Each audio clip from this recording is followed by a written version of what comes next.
Bonjour et bienvenue à cette toute nouvelle capsule. Comment reconnaître un pervers narcissique à l'heure des repas? Aujourd'hui, on aborde un angle souvent sous-estimé, mais très révélateur. Comment repérer un pervers narcissique à travers ses comportements à l'heure des repas? Que ce soit au restaurant, en famille ou en amoureux, la table devient un véritable théâtre où il dévoile ses stratégies de manipulation. Voici un moment clé pour observer le vrai visage du PN. L'heure des repas est un moment révélateur, car c'est un espace du quotidien où l'on est censé se détendre, se nourrir et partager. Mais pour le pervers narcissique, c'est un terrain stratégique et surtout un moment où son masque peut tomber. Parce qu'il doit lui aussi manger pour vivre. Il ne peut pas jouer un rôle en permanence. Il baisse sa garde sans s'en rendre compte. Et ses réflexes profonds de contrôle, de critique ou de mépris remontent naturellement à la surface. C'est souvent pendant un repas que son vrai visage émerge. Même s'il essaie de garder les apparences, il va manipuler subtilement, lancer des pics, rabaisser ou contrôler, sans même s'en cacher. C'est pourquoi l'observer dans ces moments simples peut devenir une clé puissante pour reconnaître les dynamiques toxiques en place. Au restaurant, le pervers narcissique aime garder le pouvoir. Il choisira souvent le restaurant sans demander ton avis. Il va imposer ses préférences, il va critiquer le service ou le menu dès le départ. S'il est de type manifeste, il cherchera à flasher devant tout le monde. Il prendra ce qui est plus cher, commandera la meilleure bouteille de vin et dira haut et fort qu'il ne prend que ce qu'il y a de meilleur. Il va insister pour que les autres prennent ce qu'ils veulent en leur disant « Tu prends ce que tu veux là, inquiète-toi pas, c'est moi qui paye. » Il veut qu'on le voie comme une personne généreuse, puissante et sans limite. C'est un show destiné aux autres pour montrer à quel point il est impressionnant. Ce genre de geste peut sembler flatteur, mais il crée une dynamique de dette. Même si ce n'est pas dit clairement, le message veut dire « Je t'ai offert ça, tu me dois quelque chose en retour. » Voyons s'il désapprouve ton choix de ton plat que tu as choisi, que tu as commandé. Attends-toi une remarque moqueuse ou méprisante. Juste assez subtile pour te déstabiliser, mais pas assez clair pour que les autres réagissent. Par exemple, moi je trouve ça un peu fade, mais si toi t'aimes ça, c'est ton choix. Le sous-entendu là-dedans, c'est que tes goûts sont médiocres. Tu ne sais pas apprécier la vraie qualité, puis il se place comme détenteur du bon goût, te laissant avec un petit doute sur ta propre capacité à faire des choix de valeur.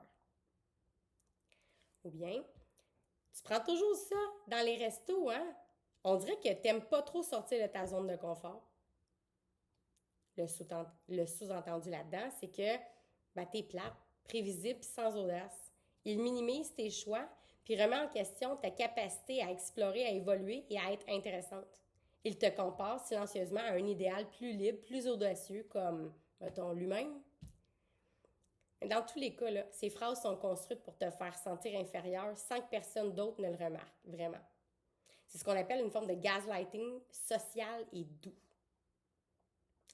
Voyons voir comment il est à la maison. Comment il contrôle et comment il critique. En famille ou en couple, il veut contrôler toute la logistique des repas, sans faire les efforts qui viennent avec. Il peut t'imposer de faire la liste d'épicerie, d'aller faire les courses, de cuisiner, puis surtout de le faire comme lui l'exige. S'il cuisine lui-même, ce n'est jamais par bienveillance ou par envie. C'est pour recevoir des compliments ou générer une dette émotionnelle. Il va dire par exemple hey, « Heureusement que je suis là pour que les enfants mangent quelque chose de bon, hein? » Avec le ton sarcastique. Mais attention, s'il t'arrive de ne pas être là, disons parce que tu as pris un simple rendez-vous médical à l'heure du souper, il va te le reprocher.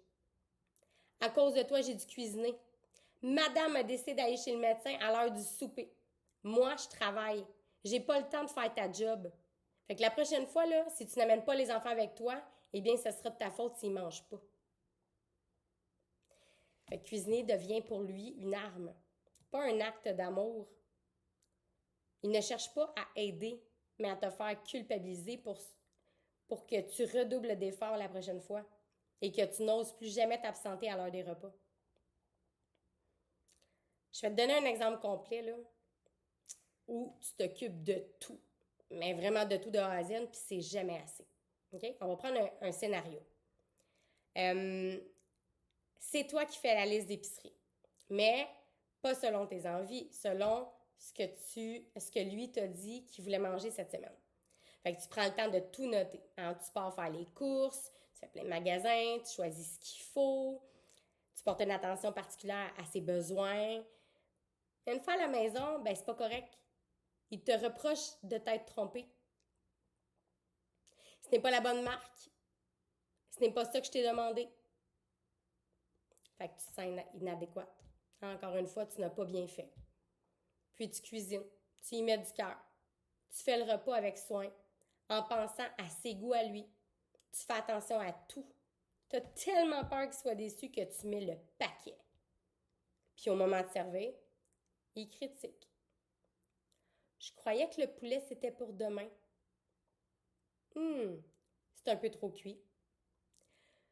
J'aurais préféré autre chose. Les crevettes auraient été meilleures gratinées. Peu importe ce que tu fais, ce n'est jamais assez. Et ce ne le sera jamais, à ses yeux, bien entendu. Puis pendant que tu fais tout ça, là, tu te dévoues à lui. Tu es occupé à le servir. Puis ça, il sait. Pendant que tu prépares les repas, là, tu ne peux pas être ailleurs. Là. Tu peux pas sortir, tu peux pas prendre du temps pour toi, ni même planifier une activité sans te culpabiliser. Hein, il s'arrange pour que ce soit toujours toi qui cuisines, pour que tu sois indispensable à la maison, à l'heure des repas. Tu finis par ne plus oser sortir ou accepter une invitation parce que tu te dis, Caroline, qu'est-ce qu'il va manger? Il sait même pas comment faire. Il n'est même pas capable de se faire cuire un steak. Les enfants vont manger quoi si je suis pas là, tu sais? Il me l'a dit l'autre fois, si je suis pas là, ben les enfants mangeront pas, ça va être de ma faute. Ou je me dois d'être présente et de cuisiner ou sinon il va faire une crise. Puis pour couronner le tout, là, après avoir mangé le repas que tu as cuisiné seul, il ne va pas t'aider à faire la vaisselle puis ranger, là. Non, non, non. Il va retourner vaquer à ses occupations comme si de rien n'était. Puis il ne gênera pas pour te mentionner qu'il préfère que tu fasses la vaisselle et le nettoyage de la cuisine immédiatement après avoir fait le repas. Car il n'aime pas ça lorsqu'à la maison traîne. Ce qu'il a réussi à faire, là, c'est t'attacher à une responsabilité qu'il ne veut pas partager et qu'il utilise pour te retenir, te culpabiliser, puis mieux te contrôler. Voyons ensemble le sabotage sournois. Le pervers narcissique peut même saboter un repas, de façon calculée, déguisée en service. Imagine, OK? C'est lui qui invite ses amis à souper, le soir même, sans t'en parler à l'avance. Quand tu l'apprends en milieu d'après-midi, puis ses amis y arrivent à 18h. Prise de côte, tu décides de cuisiner ton fameux chili. Ça, c'est ta recette signature. Là. No matter what, elle va être réussie, elle est bonne, tu la connais à 100%. Tout le monde l'aime. Mais il te manque quelques ingrédients parce que c'est ta dernière minute. Mais là, tu n'as pas le temps de tout faire.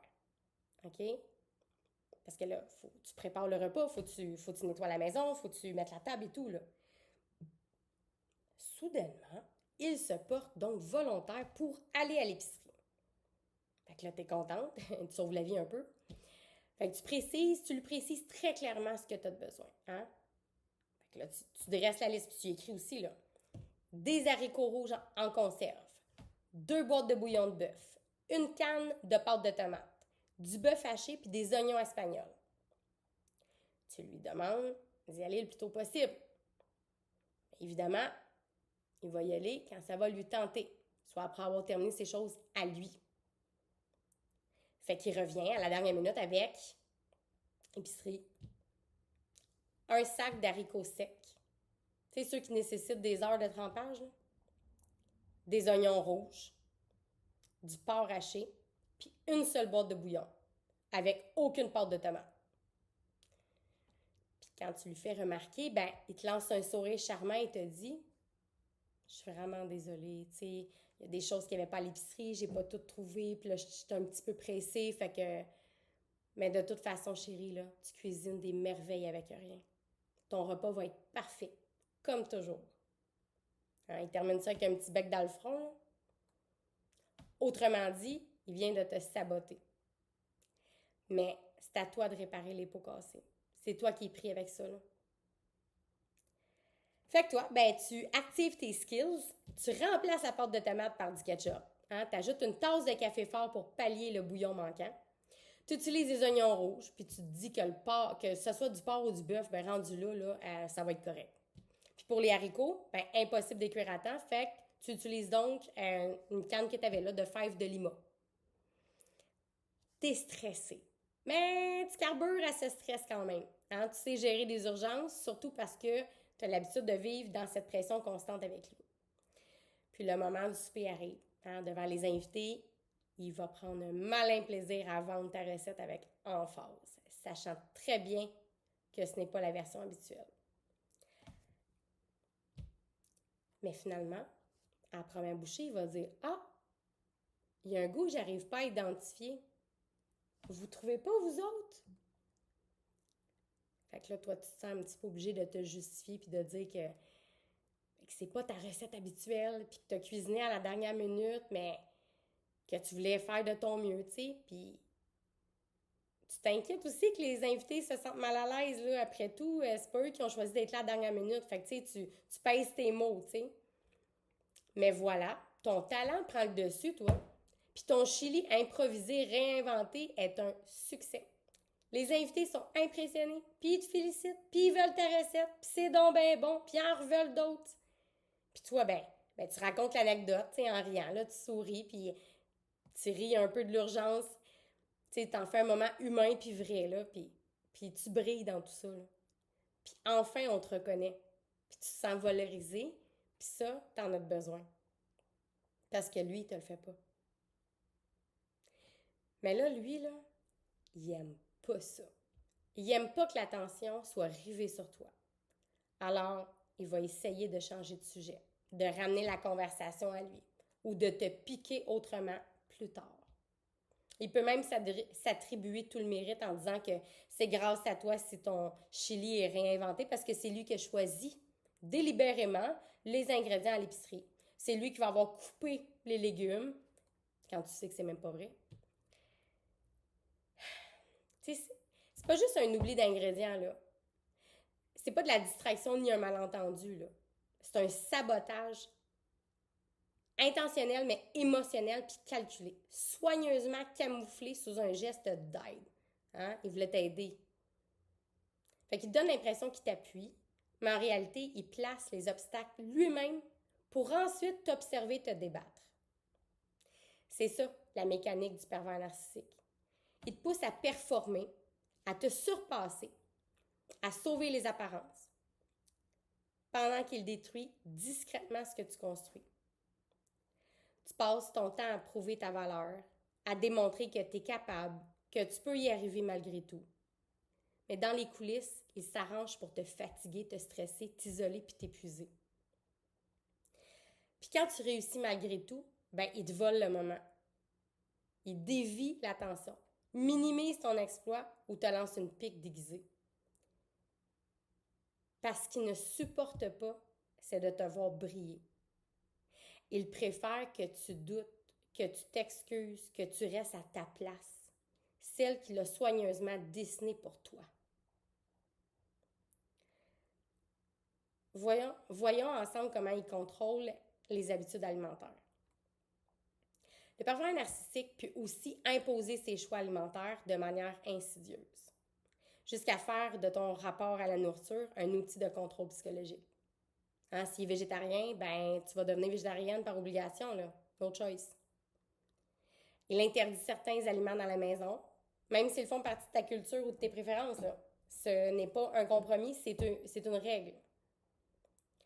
Et il ne se gênera pas pour commenter ce que tu manges ou ne manges pas sous forme de fausse bienveillance. Comme « Ah, tu devrais manger un peu plus de ça. » Ou « Tu manges beaucoup ces temps-ci, tu trouves pas? » des phrases anodines en surface, hein, qui ont l'air bien banales, mais qui visent à te faire douter de toi, à fragiliser ton estime et à te rendre dépendante de son regard pour savoir ce qui est correct.